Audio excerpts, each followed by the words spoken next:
आतंकी मुल्क पाकिस्तान एक बार फिर से हुआ बेनकाब। पाकिस्तान ने करवाई थी आतंकियों की घुसपैठ की कोशिश। सर्च ऑपरेशन के दौरान मिला पाकिस्तान में निर्मित सामान।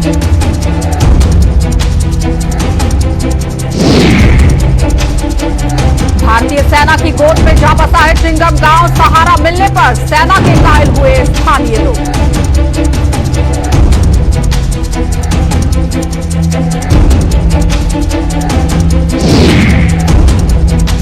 और आरसपुरा में लगा मोबाइल टावर शिफ्ट न करने पर बवाल। बिफरे लोगों ने मुख्य मार्ग बंद कर किया प्रदर्शन।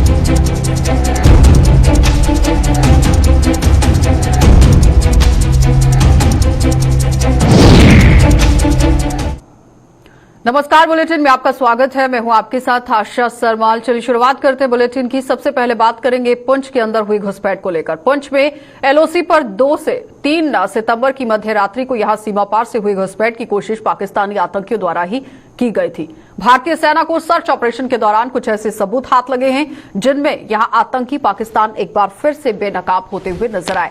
सेना को सर्च ऑपरेशन के दौरान कपड़े, खाने पीने का सामान और कुछ दवाएं हाथ लगी थी जो पाकिस्तान में बनी हुई हैं। दरअसल वीरवार देर रात को पुंछ में एलओसी पर कृष्णा घाटी सेक्टर में कुछ आतंकवादियों ने पाकिस्तानी सेना की मदद से घुसपैठ का प्रयास किया, लेकिन सेना ने उन्हें इस ओर आने के लिए पूरी तरह से नाकाम बना दिया और उनका प्रयास यहां विफल साबित हुआ। रात के अंधेरे में कुछ आतंकवादियों ने जब एलओसी को लांघकर भारतीय क्षेत्र में घुसने का प्रयास किया तो सेना ने जवानों ने मिलकर यहां पूरी तरह से चेतावनी भी दी और इसके बाद जब ये नहीं माने तो भारतीय जवानों ने गोलाबारी शुरू कर दी।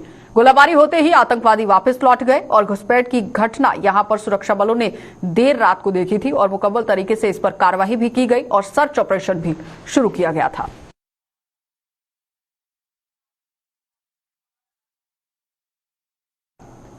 तो किश्तवाड़ के दूरदराज के गांव चिंगम को भारतीय सेना ने गोद ले लिया है। खास बात यह है कि कोरोना महामारी के दौर में सेना ने इस गांव के लोगों की इस तरह से देखभाल की और खास बात यह है कि इस गांव में 18 से 45 वर्ष की आयु के जितने भी लोग हैं उन्हें 100% वैक्सीनेशन सेना द्वारा ही करवाया गया है। तो बच्चों की शिक्षा का भी हर तरह से ख्याल रखा जा रहा है और लोगों की सुविधा के लिए दवाओं की एक दुकान भी यहां स्थापित की गई है, उसकी व्यवस्था भी की गई और चिंगम गांव को सहारा देने के लिए स्थानीय लोगों के अलावा किश्तवाड़ प्रशासन ने भी सेना का आभार जताया। और खास बात यह है कि बच्चों की शिक्षा में कोई भी बाधा ना आए, इसके लिए कुछ स्थानीय पढ़े लिखे युवाओं ने सेना के साथ कंधे से कंधा मिलाकर इन्हें शिक्षित करने का बीड़ा उठाया। ये गांव थाना है, बडगाम है, पारना है और खवड़ा है। ये 100% वैक्सीनेशन जो है कंप्लीट हुआ है और इंडियन आर्मी का और यहाँ के लोकल मेडिकल टीम का जो है एक अहम रोल रहा इसमें और यहाँ लोकल बॉडी जितने भी वॉलंटियर्स हैं इन सब का एक अहम रोल रहा इस काम को पूरा करने के लिए। इंडियन आर्मी ने अपनी तरफ से यहाँ एक क्वारंटीन सेंटर खोला है, एक एम्बुलेंस रखी थी जो खवड़ा से यहाँ तक लोग जो पहुँच नहीं पा रहे थे उनको एम्बुलेंस में लाके यहाँ पे क्वारंटीन करने के लिए, और दवाइयाँ रखी है। ये आर्मी की टीम ने यहाँ पे एक दवाई की एक मेडिकल शॉप खोली है। इसके बावजूद जो इंडियन आर्मी का जो रूल इस काम में रहा 100% जो है इंडियन आर्मी ने हमें ताउन दिया इस काम के लिए। इसलिए हमने आर्मी वालों के साथ मिलके चिंगाम वैली में यूथ सेंटर खोला है ताकि हम बच्चों को यहाँ पे आके पढ़ा सके। इसलिए हम लगातार रोजाना बच्चों को 2-2 घंटे यहाँ बुलाते हैं और इन्हें यहाँ के पढ़ाते हैं ताकि जो है इनको भी जो है एजुकेशन मिल पाए अच्छे से और इनका भी जो है अपकमिंग फ्यूचर जाया ना हो। तो आरसपुरा के एक निजी बैंक के छत के ऊपर लगे हुए मोबाइल टावर को वहां से शिफ्ट न किए जाने पर लोगों का गुस्सा 7वें आसमान पर पहुंच चुका है। इस वार्ड के लोगों ने आज आरसपुरा में मुख्य मार्ग बंद कर प्रदर्शन करते हुए रास्ता भी बंद कर दिया, जिसके चलते जाम लगने से कई लोग यहां हलकान होते हुए नजर आए। तो वार्ड नंबर 11 के लोगों का कहना है कि आरसपुरा प्रशासन के साथ साथ निजाम के उच्च अधिकारियों को भी कई बार अवगत करवाने के बावजूद भी ये टावर यहां से शिफ्ट नहीं किया गया है, जो उनके और उनके बच्चों के स्वास्थ्य के लिए बेहद हानिकारक साबित हो रहा है। और इस प्रदर्शन की सूचना मिलते ही पुलिस भी मौके पर पहुंची है और इन लोगों की इस मांग को जल्द से जल्द पूरा करवाने का आश्वासन देकर रास्ता खुलवाया गया। हम सड़कों में हैं, उस दिन से हम प्रोटेस्ट कर रहे हैं, ऑफिस टू ऑफिस घूम रहे हैं। आरसपुरा से हमें बिल्कुल निराशा मिली है और इस टावर को मैं चाहती हूँ कि यहाँ सरकारी बिल्डिंगें इतनी है सर, स्कास यूनिवर्सिटी के पास कितना एरिया है, मुंसिफ कोर्ट में कितना एरिया है, हॉस्पिटल है यहाँ पे पास, उनका पुलिस स्टेशन है, डीएसपी ऑफिस है, सरकारी इतनी बिल्डिंग और बहुत एरिया वहाँ पे है। सर ये टावर वहाँ पे शिफ्ट कर दिया जाए, हमारे घरों के पास टावर है, यहाँ पे बुजुर्ग बच्चे सभी रहते हैं। इसकी रेंज होती है वो बहुत खतरनाक होती है सर, कितनी हानिकारक होती है ये बात बताने की नहीं है। तो हमने सारी दोबारा कल हम डीएसपी डीसी साहब के पास गए हैं, वहाँ पे अब हमने एप्लीकेशन दी है, डिप्टी साहब के पास एप्लीकेशन दी है, अब उसका वेट कर रहे हैं। अब मेरे भाई बहनों का सबका ये अनुरोध है कि आज हम यहाँ इकट्ठे होके तो थोड़ा देखें कि कोई हमें हेल्प के लिए हमारी आगे आता है या नहीं आता। ये मांग है कि जो टावर जो है हमारे बिल्कुल घरों के बीच, मतलब बिल्कुल दीवार सटी हुई है, दीवारें HDFC की बिल्डिंग जो है इसकी दीवारें हमारे घरों के साथ सटी हुई हैं, और इस टावर को जल्द से जल्द किसी सरकारी बिल्डिंग में शिफ्ट कर दिया जाए। एक तो इससे रेवेन्यू बढ़ेगा गवर्नमेंट। जम्मू पुंछ हाईवे पर आज पेश आए सड़क हादसे में 2 लोग घायल हो गए हैं। ये हादसा हाईवे पर भाटा धुरिया इलाके में तब पेश आया है जब सामने से लदा हुआ एक ट्रक चालक द्वारा नियंत्रण खो देने की वजह से सड़क किनारे पलट गया और हादसे में चालक सहित 2 लोग घायल हो गए, जिन्हें इलाज के लिए अस्पताल में पहुंचाया गया।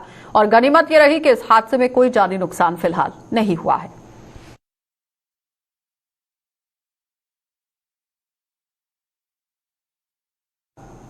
अमनदीप अस्पताल अमृतसर ने डायबिटिक फुट और नसों की यहां समस्याओं से जूझ रहे लोगों को कुछ जरूरी सुझाव दिए हैं। अस्पताल के विशेषज्ञों ने आज जम्मू में ऐसे कुछ लोगों की जांच के बाद बताया कि इन दोनों बीमारियों से जूझ रहे लोगों को ढिलाई नहीं बरतते हुए डॉक्टरों की सलाह लेना बहुत जरूरी है। ये बहुत जरूरी है कि ऐसे लोग समय समय पर डॉक्टरों की सलाह लेते रहें ताकि उन्हें लेने और देने ना पड़ जाएं, यानी आने वाले समय में और परेशानियां ना झेलनी पड़े, उससे पहले ही डॉक्टर से संपर्क करना चाहिए। और एक brachial plexus awareness and also उन पेशेंट्स को देखने जिनको डायबिटिक फुट की प्रॉब्लम है या फिर ब्रेकियल प्लेक्सस की प्रॉब्लम है। ब्रेकियल प्लेक्सस मतलब नसें जो बाजू को सप्लाई करती हैं, जो चोट लगने के बाद बाजू सुन्न हो जाती है, बिल्कुल मूवमेंट नहीं होती है। ऐसे केसेस में जल्द से जल्द सर्जिकल इंटरवेंशन की ज़रूरत होती है। और उसी तरह डायबिटिक फुट में भी पैर में सेंसेशन नहीं होता है, छूने पे पता नहीं चलता है, चोट लगता है पता नहीं चलता है। इसलिए ज़रूरी है कि बहुत फ्रीक्वेंटली स्क्रीनिंग करते रहें फुट स्पेशलिस्ट के पास। तो ये अवेयरनेस लोगों में होनी चाहिए ताकि हम पैर और हाथ दोनों बचा सकें। कोरोना महामारी के चरम पर होने के दौर में विभिन्न क्वारंटीन सेंटरों में सेवाएं दे चुके चालकों और रसोइयों को भी अब यहां पर उनका मेहताना नहीं मिल पाया है। थाना मंडी व इसके आसपास के इलाकों में इन लोगों का कहना है कि आज से करीब 18 महीने पहले उन्होंने प्रशासन की अपील पर अपनी सेवाएं दी थी, लेकिन आज तक उन्हें भुगतान नहीं हो पाया है। अभी इधर एसडीएम साहब नहीं है तो पैसा हमारा जल्दी से जल्दी रिलीज किया जाए। किसी की गाड़ी की किस्त देनी है, किसी ने दुकानदार का देना है, बाल बच्चा चलाना है अपना। डीकेजी से सेंटर से जो पेशेंट कोविड पॉजिटिव आते थे उनको सेंटर में लेके जाते थे, थन्ना मंडी हाई सेकेंडरी में भी और क्या नाम है पलांगड़ में भी लेके जाते थे, और शादरा शरीफ सेंटर जहाँ जहाँ सेंटर बने थे उधर 2-2 ढाई महीने हम घर भी नहीं गए क्योंकि उस टाइम पॉजिटिव केस बहुत ज्यादा आ रहे थे। ठीक है, तो टेस्ट भी करवाते रहे और निशाना बशाना एडमिनिस्ट्रेशन के साथ हम खड़े रहे, जैसे इन्होंने बोला वैसे हम करते रहे। अभी तक हमारा पैसा जो अभी तक रिलीज नहीं हुआ। जम्मू जिले की नगरोटा विधानसभा में आईआईटी सहित अन्य प्रतिष्ठित संस्थान जहां पहले से ही चल रहे हैं, वहीं इस विधानसभा को एक और बड़ी सौगात मिलने गई है। और नगरोटा के पंचगराई इलाके में उत्तर भारत की सबसे बड़ी गौशाला का निर्माण किया जा रहा है, जिसकी नींव आज रखी गई। सांसद Jugal Kishore Sharma, mayor Chandramohan Gupta, deputy mayor Purnima Sharma और नगर निगम की कमिश्नर अवनी लवासा की मौजूदगी में आज इस गौशाला का काम शुरू करवा दिया गया। मेयर ने बताया कि ये उत्तर भारत की सबसे बड़ी गौशाला होगी, जिसके निर्माण पर सबसे पहले यहां पर पहले चरण की बात करें तो पहले चरण में 5 करोड़ रुपए खर्च किए जा रहे हैं। और इसके अलावा यहां पर्यटकों को लाने के मकसद से भी दूध गंगा नाम के एक रेस्टोरेंट का निर्माण भी किया जाएगा। 5 करोड़ का एक प्रोजेक्ट, जो एक अच्छा कैटल पार्ट, जो गौशाला एक अपने आप में वन ऑफ द बेस्ट गौशाला यहाँ बनेगी पूरे नॉर्थ इंडिया के अंदर, जिसके अलग अलग सारे यहाँ पर उनके रहने की व्यवस्था होगी। गाय के लिए अलग, बुल्स के लिए अलग, छोटे जो बछड़े होंगे उनके लिए अलग, हर की इस किस्म की गौशाला नॉर्थ इंडिया में कहीं नहीं होगी, जो जम्मू म्युनिसिपल कॉर्पोरेशन यहाँ बनाने जा रहा है। पहले फेज में ये 5 करोड़ रखा है, अगले फेज में जो बाकी काम रहेगा उसको भी हम लगभग वो भी इतना ही प्रोजेक्ट होगा। एक अच्छा यहाँ पे जो भी मिल्क प्रोडक्ट्स आएंगे उसके सबके उन सबको यहाँ इकट्ठा करके एक अच्छा रेस्टोरेंट भी चलाया जाएगा। उस रेस्टोरेंट का नाम हमने पहले ही दे दिया है दूध गंगा के नाम से। यहाँ जो भी टूरिस्ट आएगा बाहर से, जम्मू शहर के लोग आएंगे, आज पूरा जो जम्मू है वो इसी तरह बढ़ रहा है। नगरोटा के अंदर आज IIT है, नगरोटा के अंदर आज IIM है, नगरोटा के अंदर यहाँ पे भारत सेवा संघ आश्रम है, नगरोटा के अंदर और पूरी एक्सटेंशन हो रही है। नगरोटा अपने आप में एक कश्मीर।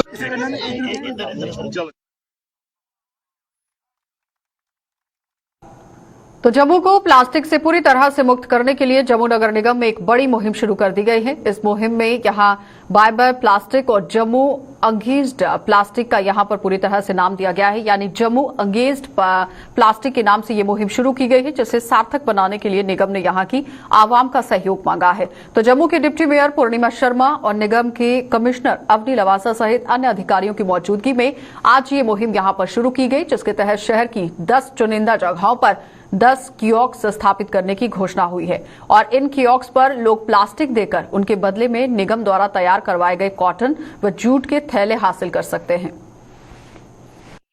लॉन्च करने जा रहे हैं जिसका हमने नाम दिया है bye bye plastic, Jammu against plastic.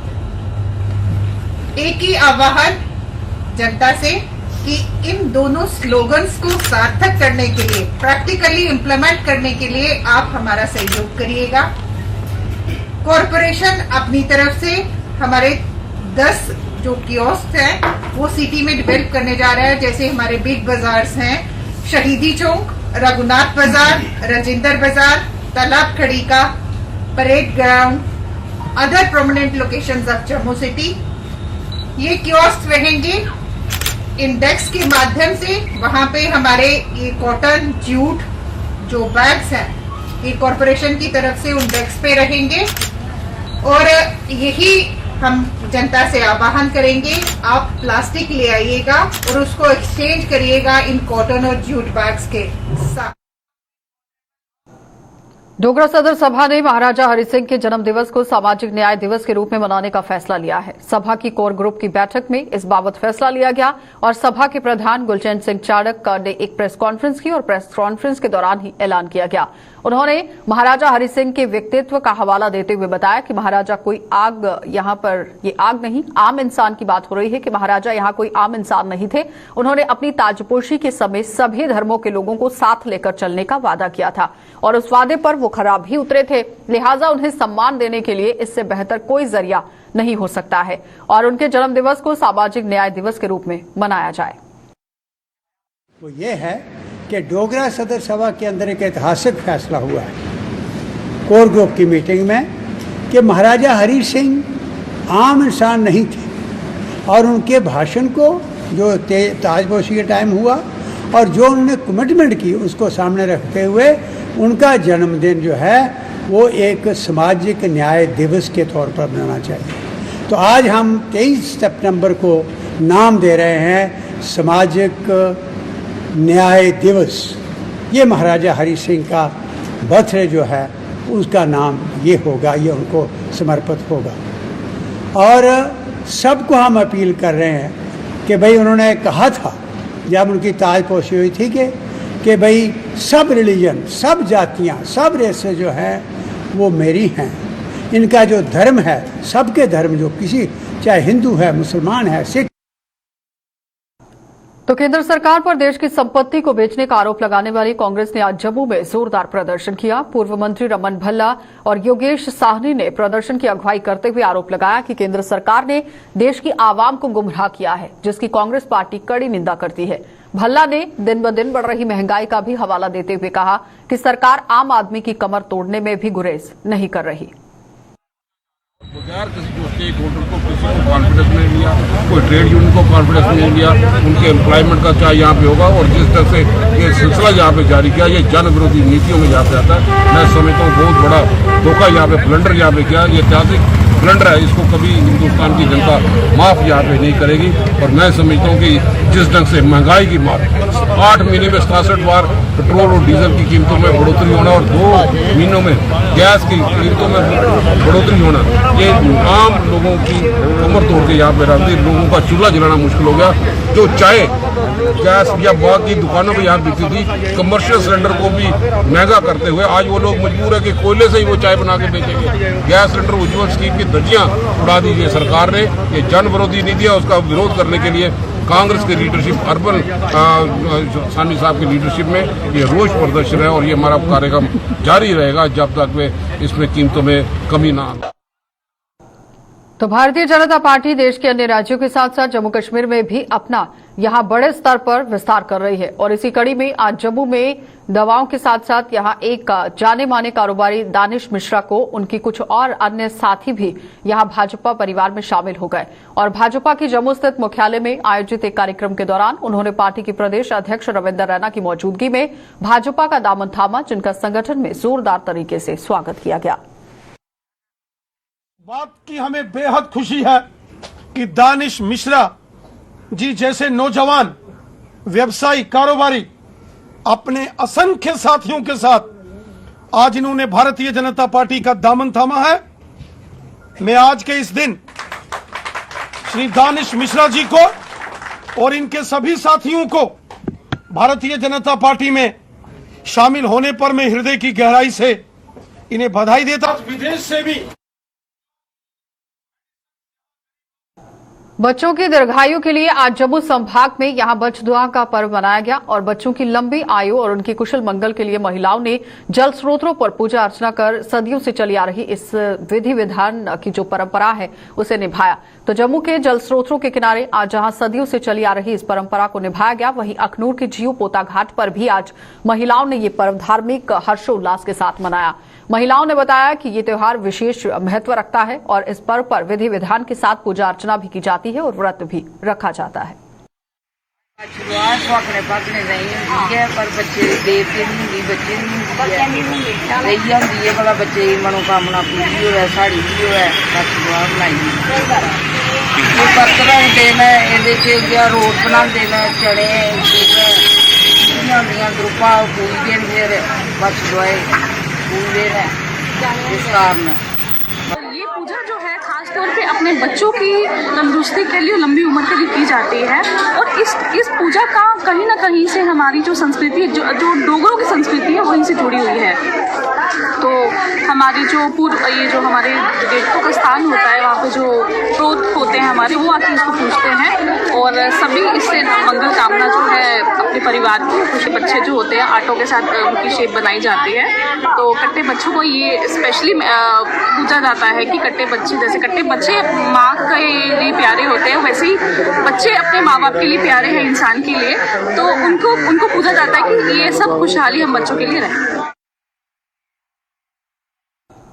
तो डोडा के असर ब्लॉक के रहने वाले एक 75 वर्षीय गरीब बुजुर्ग प्रधानमंत्री आवास योजना का लाभ लेने के लिए दर दर की ठोकरें खाने को मजबूर हो रहे हैं। असर ब्लॉक के टोनी गांव के सूरमचंद नाम का ये बुजुर्ग संबंधित विभागों के चक्कर काट रहा है और चक्कर काट काट कर थक चुका है, लेकिन इसके बावजूद इसकी सुनवाई नहीं हो पाई है। सूरमचंद ने आखिरकार अब डोडा के डीसी से मुलाकात कर अपनी व्यथा उन्हें सुनाई, जिन्होंने इस पूरे मामले की जांच करवाने का आश्वासन दिया। बुजुर्ग का आरोप है कि यहां संबंधित अधिकारियों की मुट्ठी गर्म न किए जाने की वजह से उनका नाम प्रधानमंत्री आवास योजना की सूची से हटा दिया गया।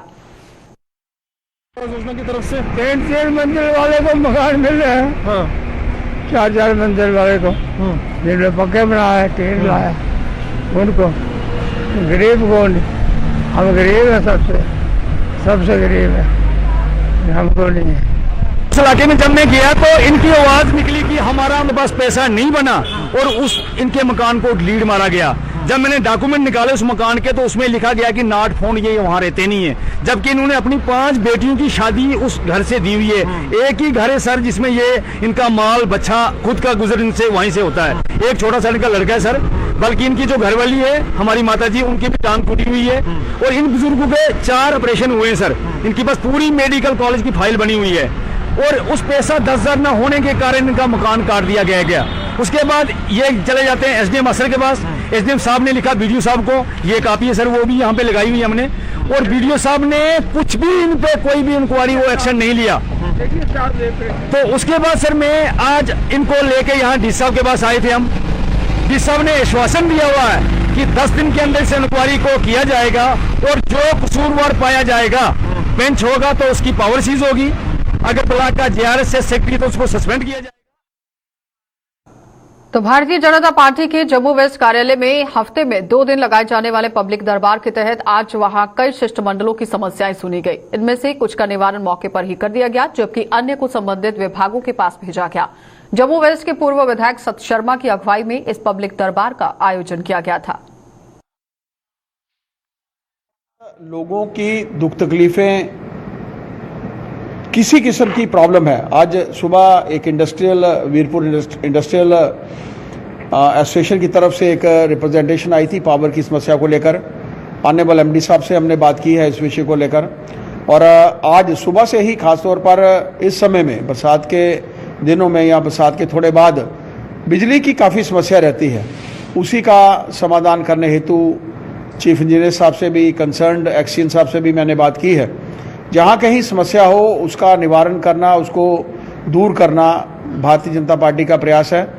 जिलाध्यक्ष की तरफ से 2 दिन जो तय हुए हैं उसमें मंगलवार को, शुक्रवार को पार्टी कार्यालय में मेरा बैठना होता है 3-4 घंटे, लोगों की दुख तकलीफें सुनकर और समय पर ही उस समस्या को दूर करना हम लोगों का प्रयास रहता है। मैं जिलाध्यक्ष, उनके दोनों महामंत्री और उनके दोनों मंडल अध्यक्ष और उनकी पूरी टीम, उनका आभार प्रकट कर।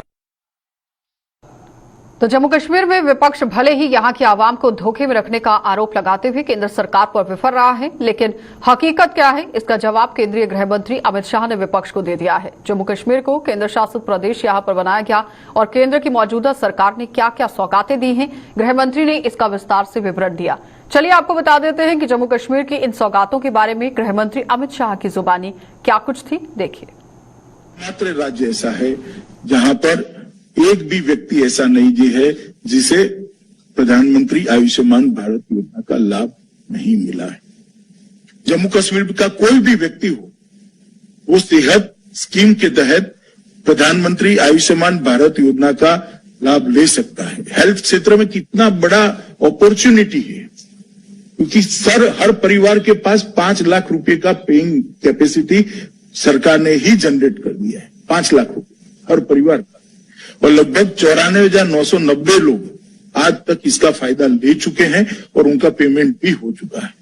तो हेल्थ सेक्टर में जो लोग इन्वेस्ट करना चाहते हैं, इनके लिए मैं मानता हूं कि ये बहुत बड़ी अपॉर्चुनिटी प्रधानमंत्री आवास योजना के तहत, मैं अर्बन की बात करता हूं, 56,000 नए घर बनाए जा रहे।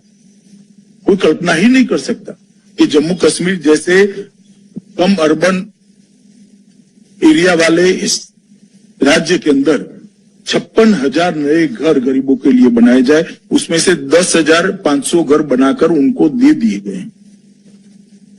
जो बात करते हैं कि क्या फर्क पड़ा है, मैं उनको बताना चाहता हूं कि प्रधानमंत्री जी के विजन के कारण जम्मू कश्मीर के विकास में क्या फर्क पड़ा है। ग्रामीण के तहत लगभग 1,36,722 घरों की स्वीकृति कर दी गई। 1,36,722 लोग घर के बगैर, छत के बगैर रहते थे। आजादी के 70 साल के बाद वो सभी को घर की स्वीकृति दे दी है और उसमें से 47,323 लोगों को घर देने का काम समाप्त हो चुका है। जो पूछना चाहते हैं क्या फर्क पड़ गया है, उनको मैं बताना चाहता हूं, ये फर्क पड़ गया। 70 साल में आपने लगभग 2,20,000 लोगों को घर भी नहीं दे पाए थे, 2,20,000 लोगों को शौचालय नहीं दे पाए थे, 2,20,000 परिवारों को आप बिजली नहीं दे पाए थे, 2,20,000 से ज्यादा परिवार पूरे जम्मू कश्मीर को स्वास्थ्य की सुविधाएं नहीं दे पाए थे। नरेंद्र मोदी जी ने 2-3 साल के समय के अंदर इस सभी चीजों को पूरा किया है। कोरोना की दूसरी लहर काफी हद तक शांत होने पर लोग यहां मास्क डालना भूल गए हैं। प्रशासन और स्वास्थ्य विभाग के अधिकारी लगातार लोगों से अपील कर रहे हैं कि घर से बाहर निकलने पर यहां मास्क जरूर पहनें। कुछ लोग इसे पूरी तरह से नजरअंदाज करते हुए देखे जा रहे हैं। और साथ ही साथ आपको बताते चले कि जीएमसी जम्मू में भी कुछ ऐसा ही नजारा सामने आया है। यहां अस्पताल में मरीजों और उनके साथ आए हुए तीमारदार बिना मास्क के नजर आ रहे हैं। तीमारदारों की ये लापरवाही कई लोगों पर भारी पड़ सकती है। और जीएमसी के डॉक्टर कैलाश ठाकुर ने यहां पर पर कह दिया है कि परिवार के एक सदस्य की लापरवाही भी पूरे परिवार के लिए आफत बन सकती है। इसलिए कोरोना से बचाव के लिए मास्क सबसे जरूरी है और सभी को अपनी जिम्मेदारी समझनी चाहिए। मास्क को लेके स्टेट के हर ऑफिशियल एलजी सर से लेके नीचे हमारे additional chief secretary health and medical education, state disaster management authority, सभी ने स्ट्रिक्टली जो है नीचे सभी ऑफिसर्स को बोला है कि इस चीज़ के ऊपर चेक रखा जाए। डिप्टी कमिश्नर्स को भी ये मैसेज पास ऑन हुआ है कि अपनी अपनी जुरिस्डिक्शन में जो है वो मास्क पहनना जो है वो अनिवार्य करें और इसको स्ट्रिक्टली जो है वो इम्प्लीमेंट करें। हम भी सभी से ये रिक्वेस्ट करते हैं कि जो मास्क है वो सबसे इम्पॉर्टेंट चीज़ है और हमें अपनी इंडिविजुअल रिस्पॉन्सिबिलिटी लेनी चाहिए और इंडिविजुअल रिस्पॉन्सिबिलिटी जब हम लेंगे तो तभी हम अपने परिवार के लिए रिस्पॉन्सिबल होंगे, क्योंकि इसमें अपने परिवार की भी जो सेहत है, उसकी लाइफ है, वो स्टेक पे है। अगर एक इंसान फैमिली में गलती करता है तो पूरी फैमिली को उसका जो हर्जाना जो है नुकसान उठाना पड़ सकता है। इसलिए सभी से रिक्वेस्ट है कि मेहरबानी करके मास्क पहने, सोशल डिस्टेंसिंग का फॉलो करिए और हैंड हाइजीन का ध्यान रखिए। अदरवाइज़ बड़ा बुरा लगता है कि अपनी जान के लिए हमें गवर्नमेंट को जो है फ़ाइन पे करना पड़े। कोई पुलिस ऑफिशियल हों या सिविल एडमिनिस्ट्रेशन से लोग हों, वो हमें रास्ते में पकड़ के मास्क न पहनने के लिए हमें फ़ाइन करें तो वो बड़े दुख की बात है। हमें सबको सोशली रिस्पॉन्सिबल होना पड़ेगा। भारी भावना में सेना का एक वाहन हादसे का शिकार हो गया। इस हादसे में सेना के 2 जवानों के साथ साथ एक आम नागरिक के भी घायल होने की खबर सामने आई थी और घायलों को इलाज के लिए करीबी अस्पताल में भर्ती कराया गया। बताया जा रहा है कि सेना का वाहन सांबा से अखनूर की ओर जा रहा था और इस दौरान भारी भावना में चालक का वाहन से नियंत्रण खो जाने की वजह से वाहन पलट गया।